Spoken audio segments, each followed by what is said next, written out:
Hey guys, welcome back to my channel. So for this vlog, I'm going to tour you around my capsule hotel here in Tokyo. So if you're wondering what a capsule hotel looks like, please do keep on watching.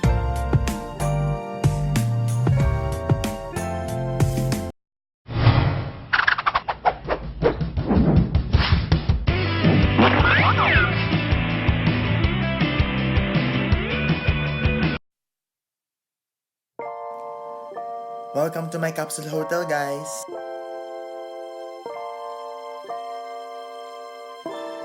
So upon entering the capsule hotel, you need to take your shoes off.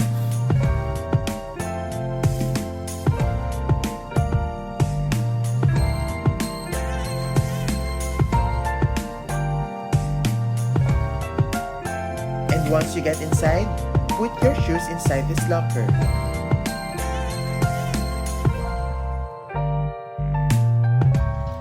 So I'm checking in, guys. The check-in time for this capsule hotel in Shinjuku is around 2 p.m.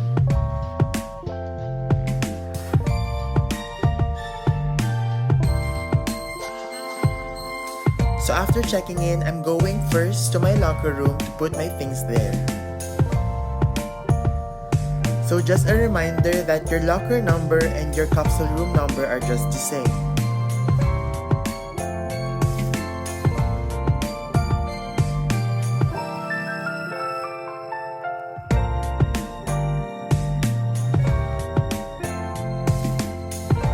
There are room wares provided for their guests, so feel free to get one for you.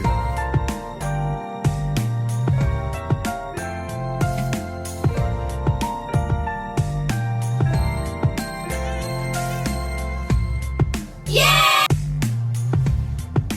My capsule room is on the 6th floor, so I'm now going there.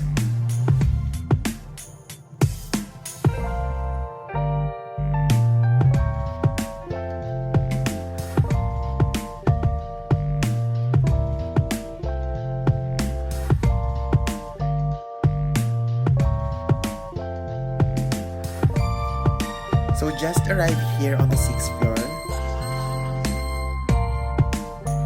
And in this area, you can use all of this for free. There are combs, razors, toothbrush, toothpaste, paper cups, hair mist, hair gel, hairspray, cotton buds, lotion, and many more.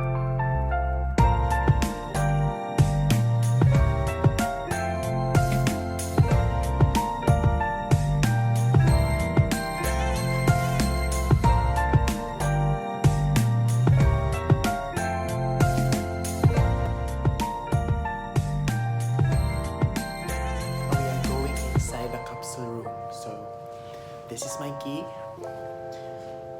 Then the door will unlock. Wow! So once you get inside, do not make noise so as not to disturb other people.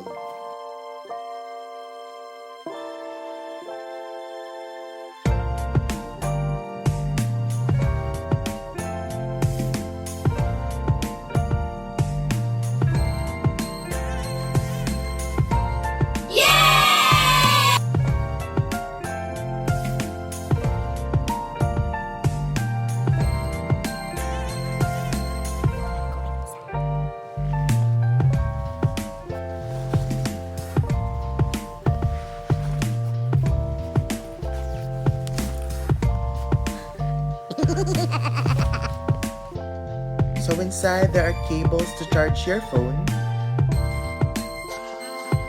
free Wi-Fi,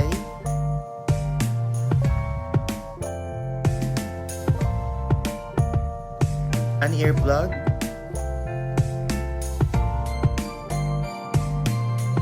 and on the 3rd floor there are other services like body massage and foot massage.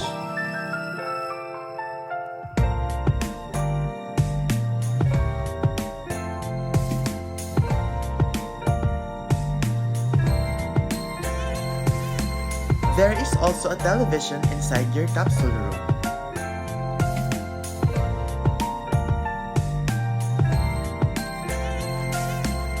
So inside there is also an outlet where you can charge your gadgets.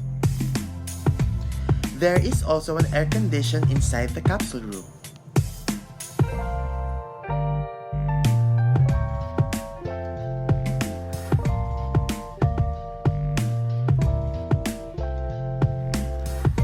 And this is where you can set an alarm and where you can turn on and off the lights.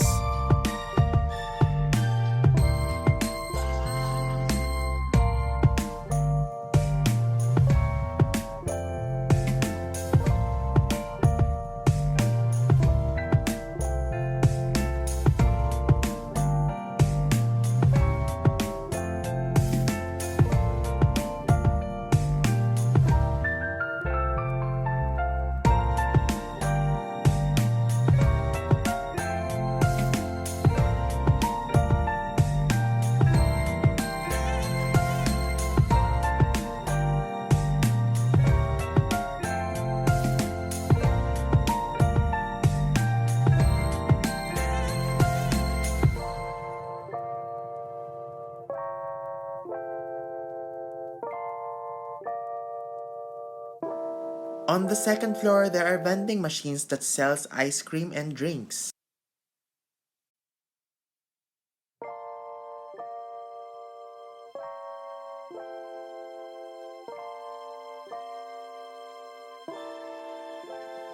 If you love comic books, they have it here. But sadly, they're all in Japanese. They will also provide you your bath towels.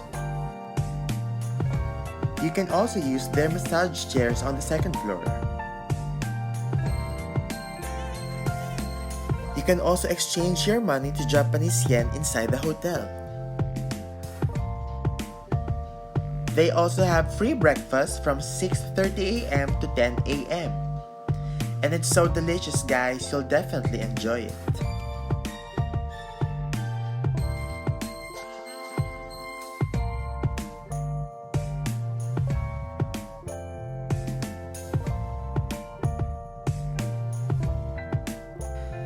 And that's it, guys. Thank you so much for watching.